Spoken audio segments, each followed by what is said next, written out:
Welcome students. आज हम लोग कल जो एक वीडियो हम डाले थे इसमें मॉडल ऑक्सिलरी और प्राइमरी ऑक्सिलरी दोनों था। प्राइमरी ऑक्सिलरी पूरी तरह से समाप्त हो चुका है और उसके कुछ टेस्ट भी, क्लास टेस्ट भी ले लिए क्लास वर्क दे करके।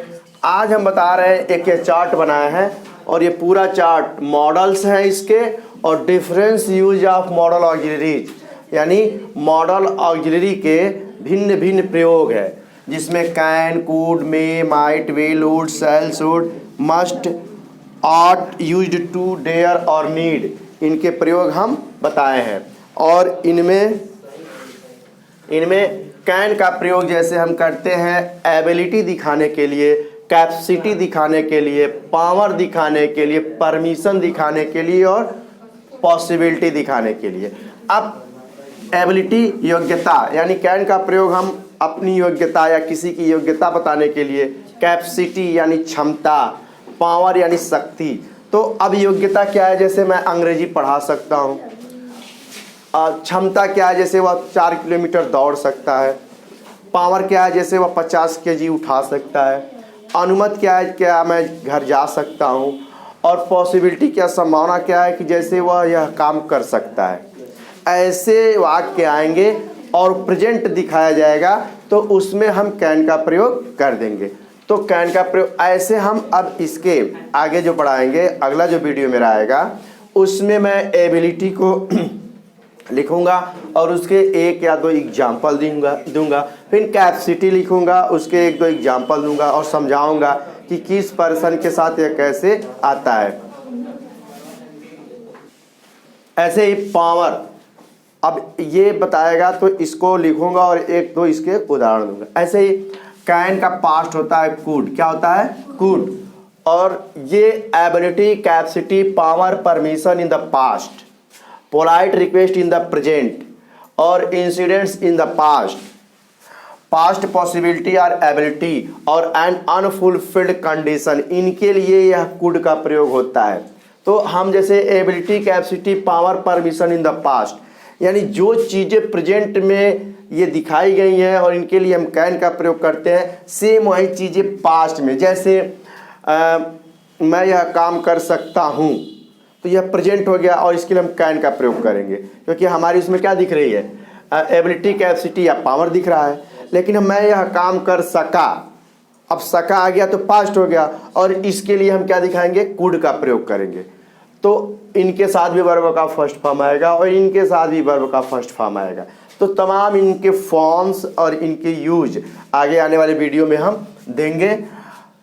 आता है मे, और मे का हिंदी सकना हुआ, ये परमिशन, पॉसिबिलिटी या प्रोबेबिलिटी, यानी पॉसिबिलिटी माने संभावना और प्रोबेबिलिटी माने अति क्षीण संभावना। जैसे आज बादल लगा है तो बादल लगा है तो बारिश हो सकती है, यह संभावना बता रहा है। लेकिन प्रोबेबिलिटी मतलब होता है अति क्षीण संभावना। जैसे बादल भी नहीं लगा है, कुछ ऐसा दिख नहीं रहा, लेकिन हम ऐसे कह दें हो सकता है आज रात को बारिश हो, या बारिश आज रात को हो सकती है।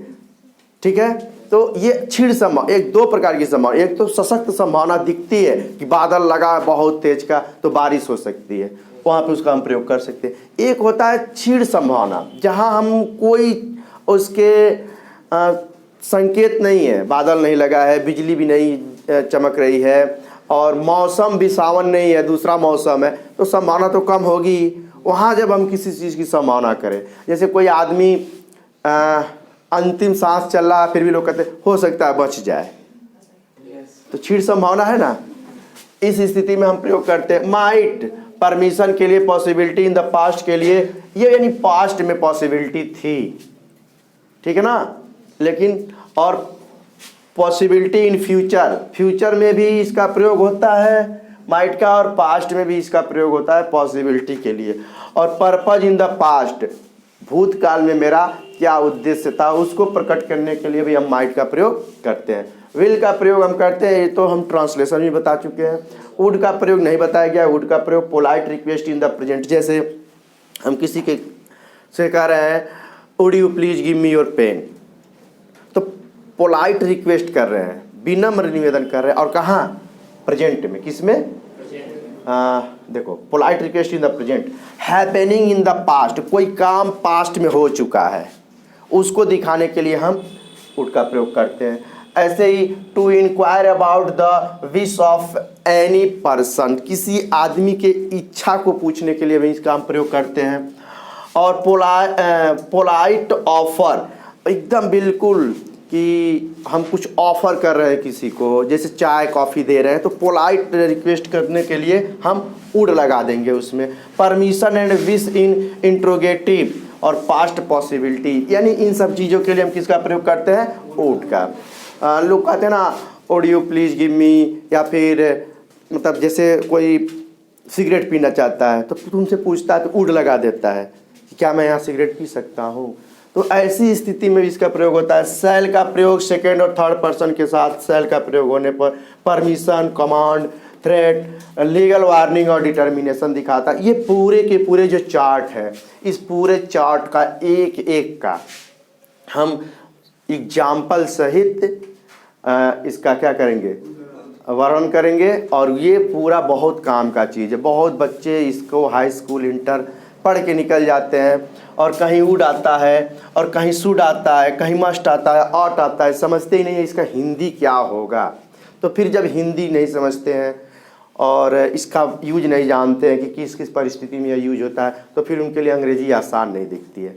ये छोटे छोटे की पॉइंट्स हैं, इनको समझने के बाद हिंदी बहुत आसान हो जाती है। जैसे ऑक्सिलरीज को समझे, ऐसे ही मॉडल ऑक्सिलरीज को समझ लिए, ऐसे ही वर्ब्स के फॉर्म को समझ लिए, फिर अंग्रेजी बिल्कुल आसान। डर क्या है, इन्हीं सब चीज़ों का तो डर रहता है। जैसे कहीं माइट आ गया और समझ नहीं रहे हैं कि माइट का हम हिंदी अर्थ क्या लगाएं, तो माइट के हिंदी अर्थ परमिशन के लिए हम माइट का प्रयोग करते हैं। और पॉसिबिलिटी इन द पास्ट के लिए करते हैं, यानी पास्ट में कोई संभावना थी। और जब एग्जाम्पल देंगे बाकायदा, ये ऐसे ही रहेगा किनारे इस बोर्ड पे, तो फिर पूरा समझ में आ जाएगा, अंग्रेजी आसान हो जाएगी। तो ये पूरा 13 है, इसमें मॉडल ऑक्सिलरी है और कितना है, मार्जिनल ऑक्सिलरी भी है, यानी पूरा का पूरा ये पूरा का पूरा। और ये चार्ट, तो यदि पूरा चार्ट दिखाई दे तो सब लोग अपने एक नोटबुक पे उतार लेंगे इसको। फिलहाल में जब मैं उसको डिस्क्राइब करूँगा तो उसको उतारते जाना सब लोग। फिर आते हैं अब यहाँ पे शुड, तो advice, prohibition, duty, probability or exceptions और कंडीशन और इंटेंशन के लिए इसका प्रयोग करते हैं। मस्ट का, इसका सबका हम हिंदी बताएंगे, सबका हिंदी लिखवा देंगे। मस्ट चाहिएगा, इसमें compulsion, strong possibility, command, necessity, logical entrance और स्ट्रॉन्ग एडवाइस, प्रोहिबिशन और ऑब्लिगेशन के लिए इसका प्रयोग होता है। ऐसे ही ऑट टू का प्रयोग मॉरल ऑब्लिगेशन के लिए, बिलीफ बेस्ड ऑन स्टडी के लिए, टू एक्सप्रेस स्ट्रॉन्ग प्रोबेबिलिटी के लिए और एडवाइस के लिए इसका प्रयोग होता है।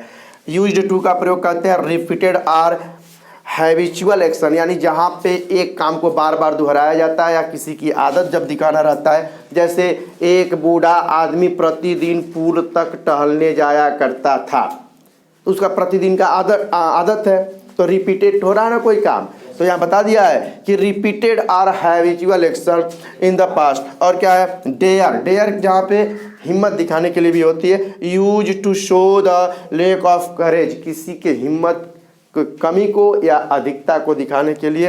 इन निगेटिव्स, निगेटिव में हिम्मत की कमी को दिखाने के लिए।